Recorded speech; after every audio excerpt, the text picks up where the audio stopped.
Abra sua Bíblia aí no livro de Lucas, capítulo 8, versículo 4, a parábola do semeador. Afluindo uma grande multidão e vindo ter com ele gente de todas as cidades, disse Jesus por parábola: e eis que um semeador saiu a semear, e ao semear caiu uma parte caiu à beira do caminho, foi pisada, e as aves do céu a comeram. Outra caiu sobre a pedra, e tendo crescido, secou por falta de umidade. Outra caiu no meio dos espinhos, e estes, ao crescerem com ela, a sufocaram. Outra, afinal, caiu em boa terra, cresceu e produziu a 100 por 1. Dizendo isto, clamou: quem tem ouvidos para ouvir, que ouça. Aí tem no versículo 9 a explicação da parábola. Então olha aqui para mim, a gente não precisa interpretar do que se trata a parábola, porque o próprio Senhor Jesus explica a parábola. Nem toda parábola que ele contou, ele explicou. A gente tem a parábola dos 10 talentos, que Jesus contou a parábola dos 10 talentos, mas ele não explicou a parábola dos 10 talentos. É por isso que, se você procurar, ou se você já tem muito tempo de igreja, você sabe que você já deve ter ouvido umas trocentas pregações diferentes sobre a parábola do talento. O talento uma hora é uma coisa, o talento outra hora é outra coisa, porque Jesus contou a parábola, não interpretou a parábola, não revelou para a gente. Então isso gera muitos tipos de interpretação. A parábola do semeador já é diferente, porque ele conta a parábola e ele mesmo interpreta a parábola. Então eu não tenho como chegar aqui para você e dizer: olha, a semente é isso, ou a terra é... Não, Jesus foi contando ponto por ponto, e os seus discípulos o interrogaram, versículo 9, dizendo: que parábola é esta? Respondeu-lhe Jesus: a vós outros é dado conhecer os mistérios do reino de Deus, aos demais fala-se por parábola, para que vendo não vejam e ouvindo não entendam. Este é o sentido da parábola. A semente é a palavra de Deus. A semente é a palavra de Deus. Então não tem o que interpretar aqui. Cada semente que foi lançada, o que representa a semente? Levante a sua Bíblia, diga: a palavra de Deus. O que é a semente? Então Deus trabalha com sementes. Isso nos ensina que Deus é um semeador. Diga assim: Deus é um semeador. Tudo que Ele tem, Ele vai semeando para nós, através da sua o quê? Veja bem, Deus não é um acumulador. Deus não retém. Deus não é um acumulador. O que Deus é? Um semeador. De maneira que, olha aqui para mim, se você for uma pessoa acumuladora, que você só gosta de receber as coisas e guardar com você, você não divide nada com ninguém, não tem como Deus te usar. Deus não usa acumuladores, Deus não usa acumuladores, Deus não abençoa acumuladores. Deus abençoa quem é a imagem e semelhança dele. Ele é um semeador, você tem que ser uma semeadora, um semeador. Você tem um talento, você tem que semear esse talento. Outras pessoas têm que se beneficiar desse talento. Não somente você, sua família tem que se beneficiar do seu talento.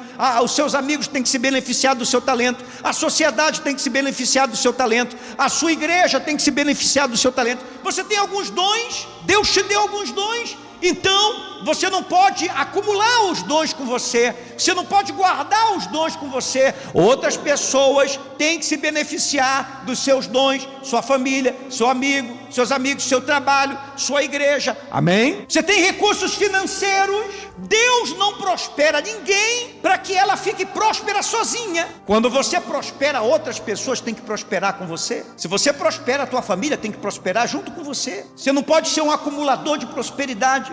Então eu prospero, minha família prospera, meus amigos prosperam, minha igreja prospera, todos ao meu redor prosperam, porque eu não sou um acumulador, eu sou um semeador. Diga comigo: eu sou um semeador. Sou um semeador. Então a palavra de Deus é uma semente. Dentro dela tem aquilo que você precisa para a tua alma, para a tua emoção, para a tua saúde, para a tua família, para a tua vida financeira, para todas as áreas da tua vida. E Jesus vai nos ensinar nessa parábola que o problema não está na semente. O problema não está na semente, mas aonde a semente está caindo. Jesus fala aqui de 4 tipos de solo, e somente um solo é bom para frutificar, os outros 3 não prestam. Então o problema nunca está com a palavra de Deus, a palavra de Deus nunca erra, a palavra de Deus nunca falha. Eu sei que tem pessoas que creem em Deus, mas parece que a palavra de Deus na vida delas não funciona, a palavra de Deus na vida delas não tem poder. Muitas das vezes a pessoa está anos dentro de uma igreja e a vida não tem frutos, e muitas se convencem de que o erro não está com elas, o erro está com a semente. Mas Jesus nos explica na parábola do semeador que o erro não está na semente, o erro está no solo. Então Jesus está te fazendo uma pergunta nessa noite: que tipo de solo você tem sido? Que tipo de solo você tem? Você tem sido um solo magoado? Você tem sido um solo com ciúmes? Você tem sido um solo preocupado? Você tem sido um solo em pecado? Você tem sido um solo ansioso? Você tem sido um solo endurecido? Que tipo de solo tem sido você? Porque dependendo do tipo de solo que você é, a semente da palavra de Deus nunca vai crescer e nunca vai gerar frutos na sua vida. Então Jesus diz, este é o sentido da parábola, a semente é a palavra de Deus. Aqui caiu à beira do caminho, são os que ouviram, venha seguir o diabo. Venha seguir quem? O diabo. E arrebata. Arrebatar quer dizer rouba. Arrebata-lhe do coração a palavra, para que não suceder que crendo sejam o quê? Salvo. Então veja bem, presta atenção. Tem gente que a palavra de Deus não faz nenhum efeito na vida dela, porque sempre que ela ouve a palavra de Deus, vem logo o diabo criando algum tipo de situação contra ela e consegue roubar do coração daquela pessoa a palavra de quem? A palavra de Deus. Você já percebeu quantas vezes você vem na casa de Deus? Olha aqui para mim. Quantas vezes você ouve uma palavra de Deus e você sai daqui com ela no coração, mas quando você chega em casa acontece alguma coisa com algum familiar seu, ou você recebe alguma notícia, ou alguma coisa acontece no seu trabalho, e aquela palavra que estava começando a germinar, a penetrar no teu coração, ela rapidamente é roubada de você. Por isso que você tem que cuidar muito bem do seu coração. Por isso que a Bíblia diz: de tudo que se deve guardar, guarda o teu coração. Uma pessoa me apareceu outro dia e perguntou para mim: vem cá, você não está chateado com aquilo que aconteceu com você há 7 anos atrás? Eu falei para a pessoa: eu não tenho tempo para estar chateado com coisas que aconteceram há 7 anos atrás. Eu não tenho tempo para estar chateado com coisas que aconteceram 5 anos atrás. Eu não tenho tempo para estar chateado com coisas que aconteceram 4 anos atrás, 3 anos atrás, 2 anos atrás, há 1 ano atrás, nem em janeiro, nem em fevereiro. Eu estou caminhando para uma bênção. Eu estou caminhando para uma bênção. O meu Deus está agindo na minha vida. A palavra dele está semeada no meu coração. Amém? Então eu não tenho tempo para ficar preso a nada do que me aconteceu no meu passado. Fique em paz. Eu disse para a pessoa: fique em paz, eu já te perdoei faz muitos anos. Porque se eu não fizer isso, não adianta eu pregar, não adianta eu orar, não adianta eu jejuar, não adianta eu vir na igreja, não adianta nada. Então você não pode deixar nada contaminar o teu corpo espiritual. O diabo vai usar as pessoas que te traíram, que te enganaram, que brincaram com você, te puxaram o tapete, que manipularam, para que você nunca mais esqueça. Uma vez você esquecer, uma vez você não esquecendo, você pode ouvir a palavra mais poderosa, que a mágoa sempre vai arrancar cada semente de Deus plantada dentro de você. Você compreende, sim ou não? Você tem que ir em frente. Eu estou à beira de uma bênção. Repita isso: eu estou à beira de uma bênção. Está fraco? Diga: eu estou à beira de uma bênção. Mais uma vez: eu estou à beira de uma bênção. Deixa o teu corpo ouvir isso. Diga assim: eu estou à beira de uma bênção. Deixa os teus pensamentos ouvirem isso. Diga: eu estou à beira de uma bênção. Deixa os problemas ouvirem isso. Diga: eu estou à beira de uma bênção.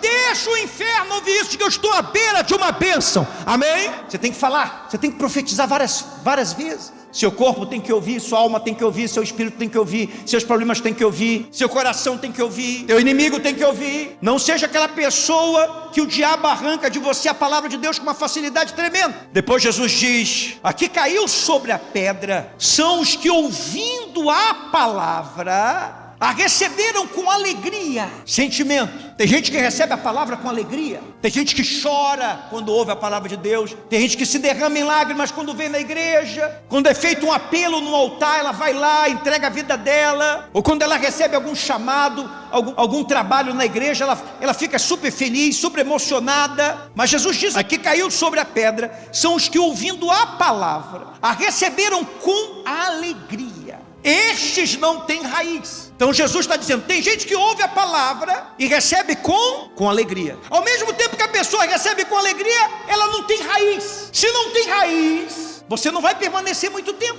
Porque o que te mantém na presença de Deus não é o que você sente. Se somente a alegria te mantém na presença de Deus, quando alguém da tua família morrer e você entrar de luto, você vai ficar com raiva de Deus.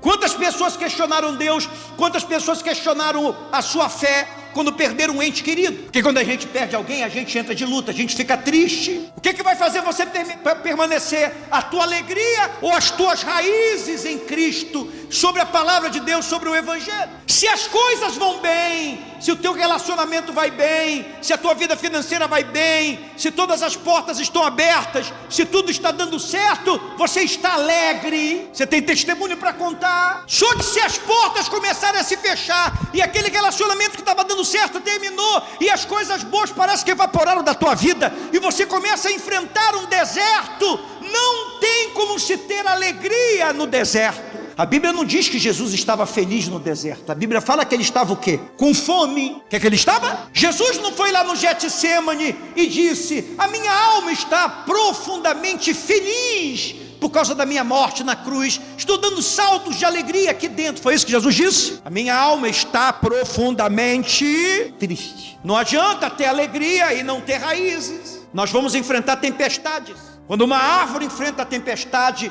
o que é que faz ela segurar? O que é que faz ela não cair? O que é que faz ela não tombar? Os frutos vão embora. As folhas vão embora. Os galhos são quebrados também. Mas se ela tem uma raiz forte, ela permanece. Então numa tempestade, você não conta com seus frutos, você não conta com seus galhos, você não conta com as suas folhas. Numa tempestade você conta com as tuas raízes. Colossenses capítulo 2, versículos 6 e 7. Assim como recebestes Cristo Jesus. Quem é que recebeu Jesus? Diga, eu recebi Jesus. Continuai a viver nele, não se acomode. Se você recebeu, você tem que continuar vivendo nele, enraizados, olha a raiz aí, e edificado nele. Se você estiver enraizado e edificado em Jesus, nada te tira da presença de quem? Você não tem que estar enraizado, edificado numa igreja, numa religião, numa ideologia,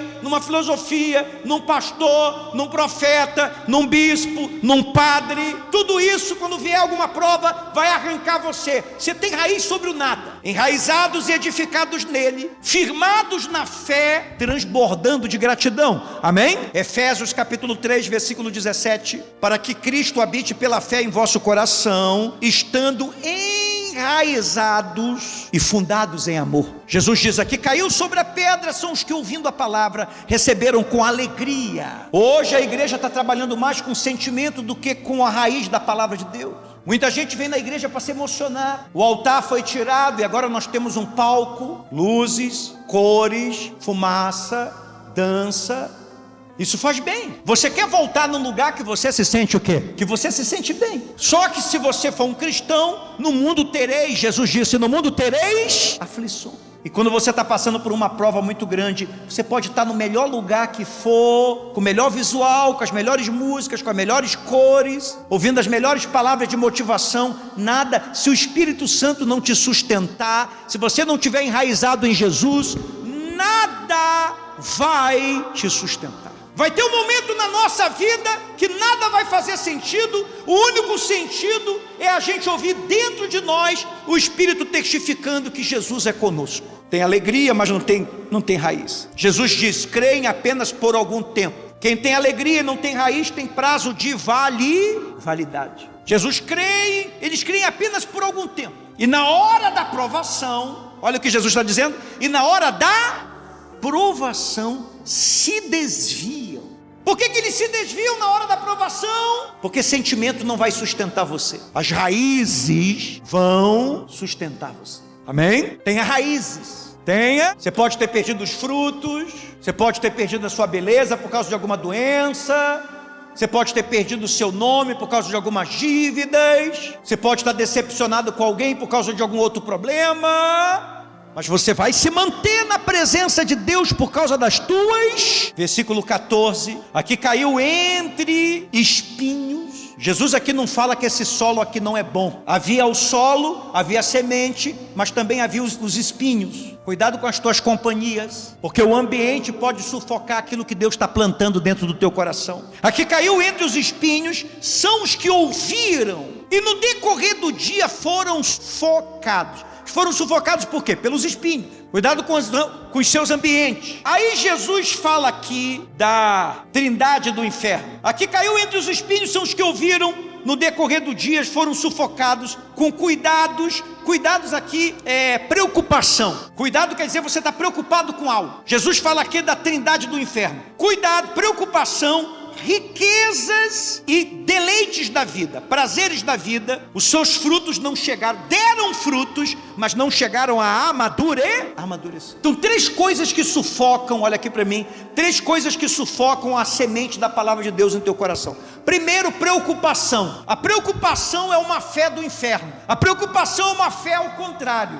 A preocupação é uma fé que te faz andar para trás. A preocupação é algo que não te deixa descansar em Deus. A preocupação é algo que não te deixa confiar em quem? Em Deus. Se você é uma pessoa preocupada, se você é uma pessoa ansiosa, se você é uma pessoa insegura, você nunca vai ver as promessas de Deus se cumprirem, porque essa preocupação são espinhos que não deixam os frutos amadurecerem. Quando é que você está preocupado? Quando você fica pensando na mesma coisa várias e várias e várias e várias e várias. Você não consegue tirar isso da tua mente, nem na hora que você vai dormir. Jesus fala de preocupação, ansiedade. Jesus fala de riqueza, a trindade do diabo. Riqueza. O verdadeiro teste não é você servir a Deus quando você é pobre, porque você sabe que a pessoa pobre ela não tem muitas opções. O livre-arbítrio de uma pessoa pobre é muito pequeno. Me diga uma coisa, se você é uma pessoa que tem recursos financeiros limitados, você consegue fazer o que quer, quando quer, aonde quer, da maneira que quer, com quem quer. Você consegue? Você consegue? Então o que é que uma pessoa pobre não tem? Ela não tem opções. Se você é uma pessoa que tem condição financeira, você vai no supermercado e você compra tudo que você quer sem se preocupar com preço. Você compra o carro que você quer sem se preocupar com IPVA, com gasolina, com nada. Agora, se você tem um limite financeiro, assim como você tem um limite financeiro, você sabe que você tem um limite de vida. Determinados lugares você não pode ir, determinadas coisas você não pode comer. Agora, quando você tem dinheiro, você tem opções. O dinheiro amplia o teu livre-arbítrio. Você compra o que quer, mora onde quer, faz o que quer, viaja quando quer. Quando está todo mundo viajando de férias, você pode estar descansando. Quando ninguém está tirando férias, você tira férias. Só que isso pode se tornar uma maldição na tua vida. Isso também pode se tornar o que na tua vida? A riqueza pode se tornar uma maldição. Jesus fala sobre as riquezas aqui. Porque diante de tantas opções que você tem, agora que você está próspero e abençoada, Deus ainda seria a tua prioridade. A igreja ainda faria sentido para você. Você tem 3 carros na garagem, você tem um cartão Black infinito, e é quarta-feira à noite, e você faz a seguinte pergunta: eu vou na igreja ou vou no shopping? Eu vou na igreja ou eu vou num restaurante tal, conhecer um restaurante que abriu aqui na minha cidade? Então tem muita gente que quando ela começa a prosperar, a primeira pessoa que ela abandona é Deus. E ela passa a adorar a bênção, ao invés de adorar o abençoador. Por isso que nós temos que ser semeadores, por isso que nós somos dizimistas, ofertantes. Nós mostramos a Deus que nada nos controla. Nós temos as coisas, mas as coisas não nos têm. Nós usamos e ela não usa. Porque se você deixar, o espírito da riqueza vai querer te controlar. Quantos homens que você conhece que quando ficam ricos, ficam famosos, qual é a primeira coisa que eles fazem? Qual a primeira coisa que eles fazem? Abandonam a esposa. Porque agora o espírito da riqueza está dizendo para eles: essa mulher era tua mulher quando tu era pobre. Agora que você enriqueceu, você tem que ter uma mulher do teu nível. Ele troca de mulher, ele troca de ambientes, ele troca de amigos. Quando você honra a Deus, você está dizendo: quem me dirige é a presença de quem? De Deus. Não tem problema você ser próspero, mas você não pode deixar a tua prosperidade sufocar a palavra de Deus, a presença de Deus. Davi, um dos homens mais poderosos do mundo, disse: uma coisa eu peço ao Senhor, que eu possa estar na casa do meu Deus todo santo dia. Terceira coisa que Jesus fala aqui: prazeres da vida. Quais são os 2 lugares que mais se batiza a gente? Você sabe me dizer? Quais são os 2 lugares que mais se batiza a gente? Não é a igreja. Aonde mais se batiza a gente é no hospital. Aonde mais se batiza a gente é na prisão, no presídio. Muitas das vezes você vai orar no enfermo. Muitas das vezes você vai visitar alguém que está preso. E você quer orar, mas a pessoa fala assim: olha, eu não queria oração, eu queria me batizar. Quando você vê que a tua vida está acabando, você não pede mais anos para curtir. Você gostaria de ter mais tempo para 2 coisas na tua vida: para Deus e para a tua família. Nós não podemos ser escravos dos prazeres. Tudo me é lícito, nem tudo me convém. Essa é a trindade do inferno que o diabo usa. Diga: preocupação, amor às riquezas, prazeres da vida. Quem falou isso? Quem está falando isso? Moisés, Abraão, Paulo, Tiago, Noé. Quem está falando isso? Jesus.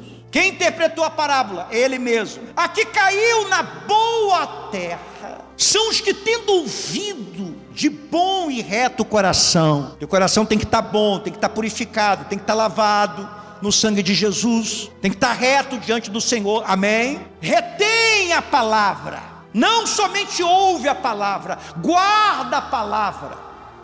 Você quer ver uma coisa? Um dos grandes sinais de que uma pessoa nasceu de Deus ou foi batizada com o Espírito Santo, geralmente essa pessoa lembra qual foi a palavra que foi pregada naquele dia. Ela fala assim: era uma sexta-feira, era um domingo, era uma quarta, estava chovendo. Naquele dia eu vi na igreja, o pastor pregou a parábola do semeador, e aquilo ali abriu. Ela lembra o que mais chamou a atenção dela naquele culto, aonde ela se converteu, aonde o Espírito Santo fez uma obra de salvação na vida dela. É o que foi pregado. Como é que você conhece o seu coração? Se você guarda a palavra de quem? Estes frutificam com perseverança. Então veja bem, as lutas vêm para aquele que tem um bom coração, as lutas vêm para aquele que ouve a palavra de Deus, as lutas vêm para aqueles que guardam a palavra de Deus, amém? Os frutos vêm com perseverança. Por isso que tem gente que te vê no trabalho, tem gente que te vê na rua, tem gente que te vê na igreja, sorrindo, cantando, maquiada, bem arrumado, trabalhando, fazendo as suas coisas, e muitas das vezes essa pessoa pensa que você está vivendo a fase mais fantástica da tua vida, que todas as portas estão abertas, tudo está dando certo para você, mas na verdade você está passando uma luta danada, mas no teu coração você tem guardado a palavra de quem? Então você consegue frutificar.